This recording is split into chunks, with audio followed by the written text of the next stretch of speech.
Forward TV. The world is thinking. We also have an education crisis of the first degree.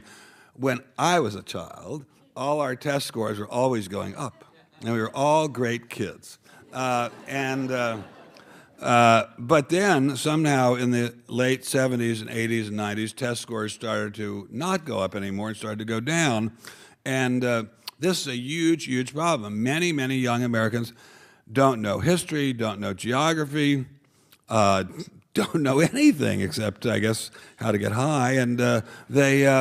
And education is a key element in forming human capital. If American young people, especially American young people who are not already rich, or at least upper middle class, are not going to acquire education, they're going to sink farther and farther down the income and wealth ladder, and the whole country is going to see a collapse in wealth and social mobility. You know, I was just on TV with Robert Reich, and just moments before I came over here, and he was saying we've got to have a political movement that lifts the middle class out of their middle classness into upper classness.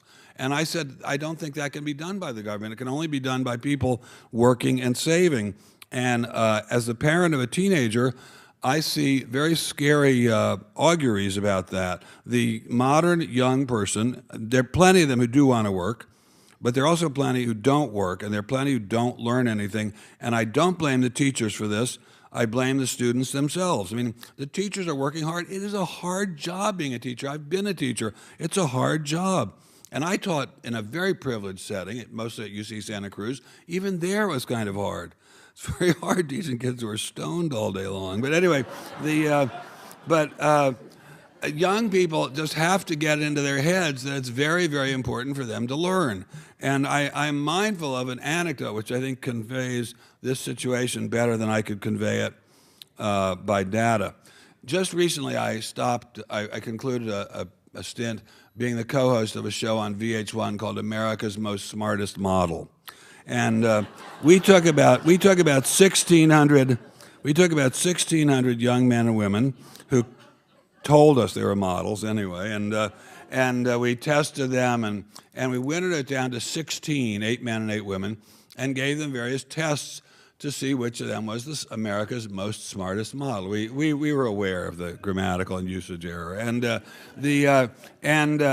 one day, around the middle of the event, I was talking to 2 of the ones who'd been evicted from the show and who were waiting around to do something before they went back to their lives, doing, I shudder to think what. But one of them said, there was a young man and a young woman, and the young man said, "Wow, you sure know a lot, Ben." And I said, "Well, I'm a lot older than you. I mean, I don't really know that much. I'm just a lot older than you."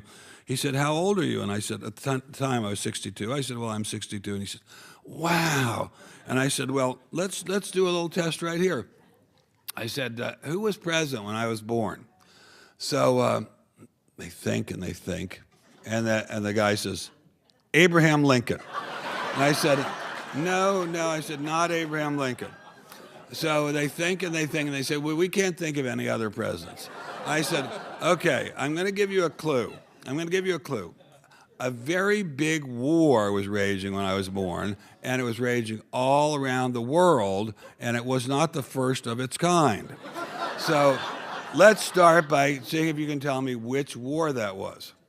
So they think and they think, and the girl says, the young woman says, "Civil War?" And I said, no, I said, "Not the Civil War." So they think and they think, we can't think of any other wars. Okay, it was the Second World War. "Oh, we've heard of that. So I said, "All right, who was president during the Second World War?"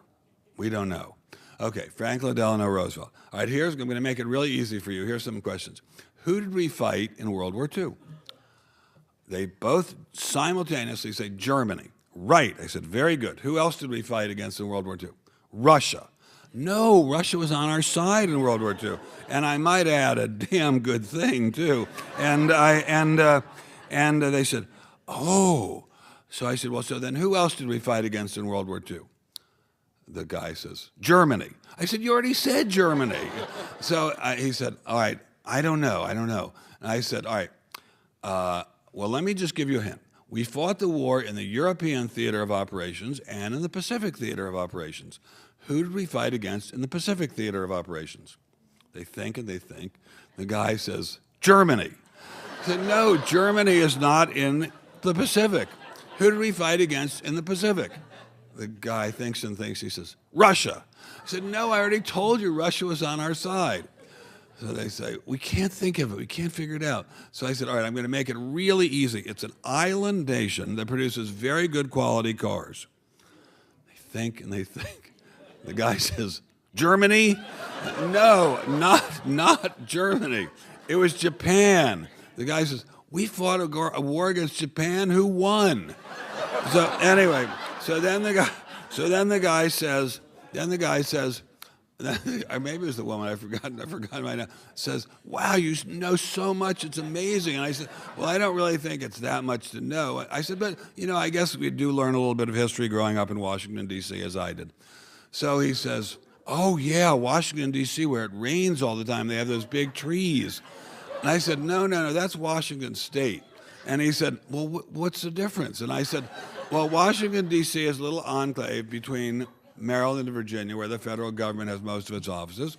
And Washington State is a big state in the Pacific Northwest where on the coast it does rain a lot and there are some big trees. The woman says, which is which?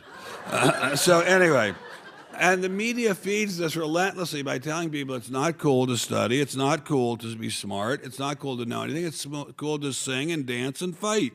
I mean, you don't see people answering knowledge questions on American Idol.